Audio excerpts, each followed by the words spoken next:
Assalamualaikum warahmatullahi wabarakatuh. Dan diuqaddim nafsi.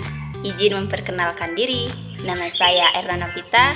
Saya dari program studi pendidikan agama Islam Fakultas Agama Islam Universitas Nurul Huda semester 2. Di video kali ini saya akan membahas tentang peradaban Islam di masa Al-Khulafaur Ar-Rasyidun. Nah, bagaimana sih sejarah peradaban Islam pada masa itu? Tanpa menunggu waktu yang lama, yuk kita simak bersama-sama pembahasannya.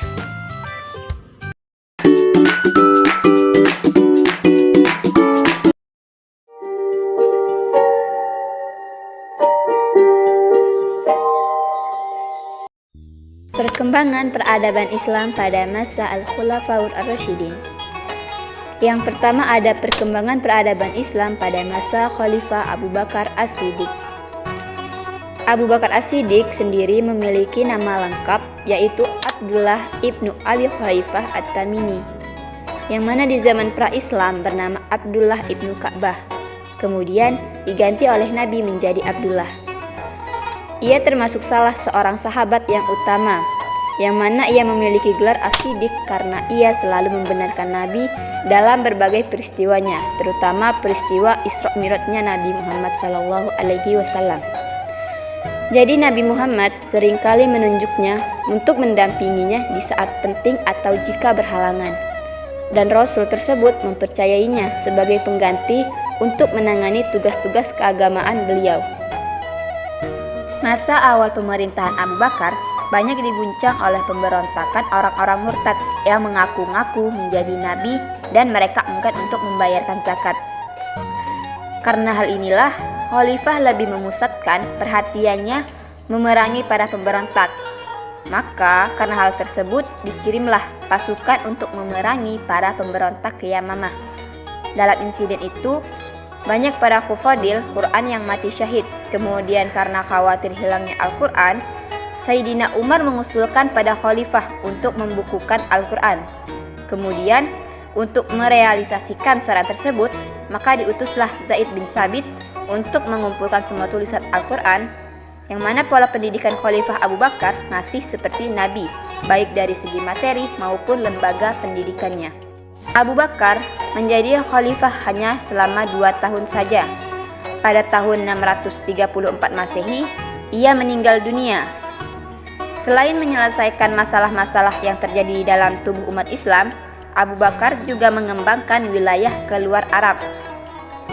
Lalu yang mana di sini dalam kepemimpinannya Abu Bakar melaksanakan kekuasaannya sebagaimana pada masa Rasulullah SAW, yaitu bersifat sentral, kekuasaan legislatif, eksekutif, dan yudikatif terpusat di tangan khalifah.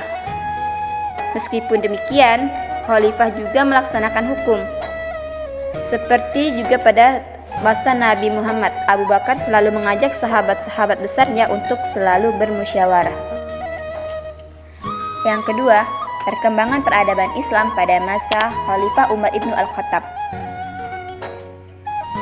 Umar ibnu Al-Khattab atau biasa kita sebut Umar bin Khattab ialah dilahirkan 12 tahun setelah kelahiran Rasulullah SAW, yang mana ayahnya bernama Khattab dan ibunya bernama Khatmah.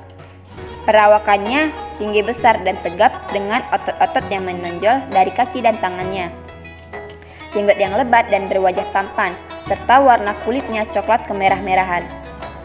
Beliau dibesarkan di dalam lingkungan Bani Adi, salah satu kaum dari suku Quraisy. Beliau juga merupakan khalifah kedua di dalam Islam setelah Abu Bakar As-Siddiq. Pada masa Umar bin Khattab, kondisi politik dalam keadaan stabil. Usaha perluasan wilayah Islam memperoleh hasil yang gemilang.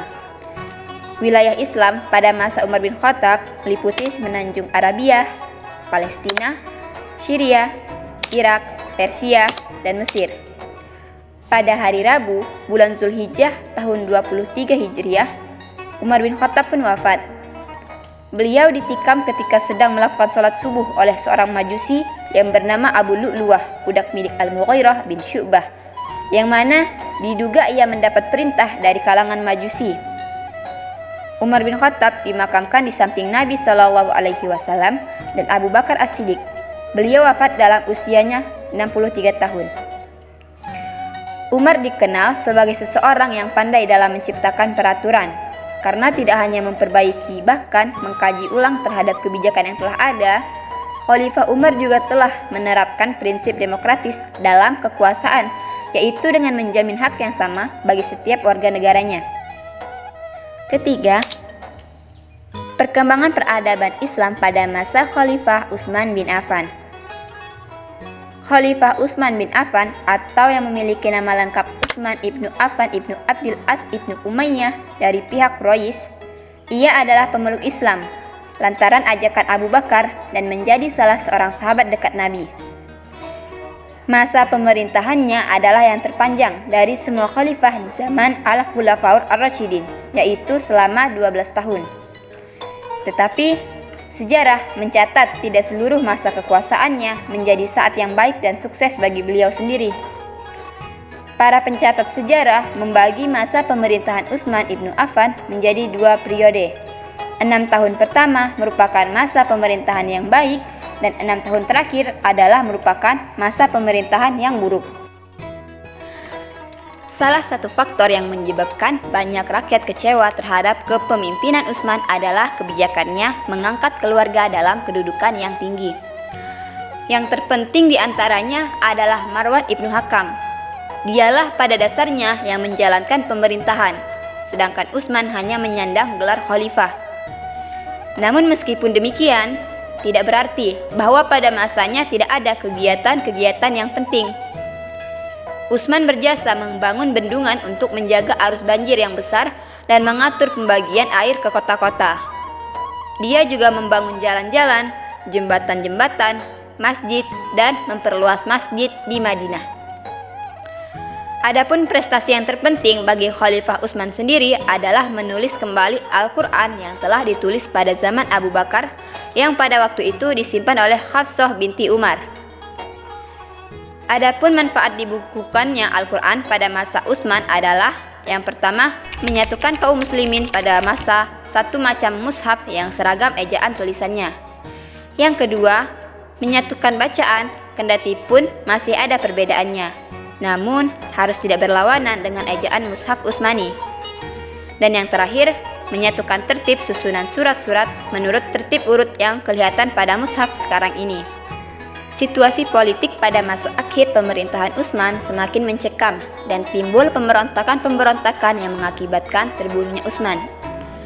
Utsman akhirnya wafat sebagai syahid pada hari Jumat tanggal 17 Zulhijjah 35 Hijriah atau 655 Masehi, ketika para pemberontak berhasil memasuki rumahnya dan membunuh Utsman saat membaca Al-Quran.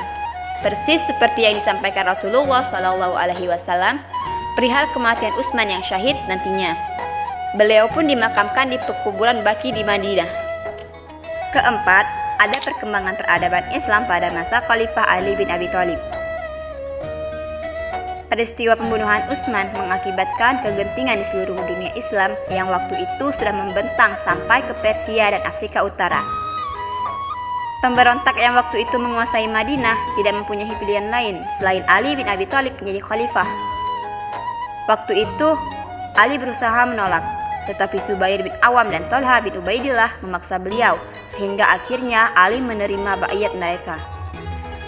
Menjadikan Ali satu-satunya khalifah yang dibaiat secara massal, karena khalifah sebelumnya dipilih melalui cara yang berbeda-beda. Ali memerintah hanya 6 tahun saja, yang mana selama masa pemerintahannya ia menghadapi berbagai pergolakan. Tidak ada masa sedikit pun dalam pemerintahan beliau yang dikatakan stabil. Peristiwa yang terkenal dalam masa Ali adalah terjadinya perang antara kubu Ali dan kubu Muawiyah. Perang tersebut terjadi di daerah yang bernama Siffin, sehingga perang ini disebut sebagai Perang Siffin. Pada saat Muawiyah dan tentaranya terdesak, Amr bin As sebagai penasehat Muawiyah yang dikenal cerdik dan pandai berunding, meminta agar Muawiyah memerintahkan pasukannya mengangkat mushaf Al-Quran di ujung tombak sebagai isyarat berdamai dengan cara tahkim atau arbitrase. Dengan demikian Muawiyah terhindar dari kekalahan total. Setelah terjadinya peristiwa tersebut, kelompok Ali kemudian pecah menjadi 2 bagian, dan kelompok yang keluar dari kelompok Ali dinamai sebagai kelompok kaum Khawarij, yaitu orang-orang yang keluar. Pada 24 Januari 661 Masehi, ketika Ali sedang dalam perjalanan menuju Masjid Kufah, ia terkena hantaman pedang beracun di dahinya.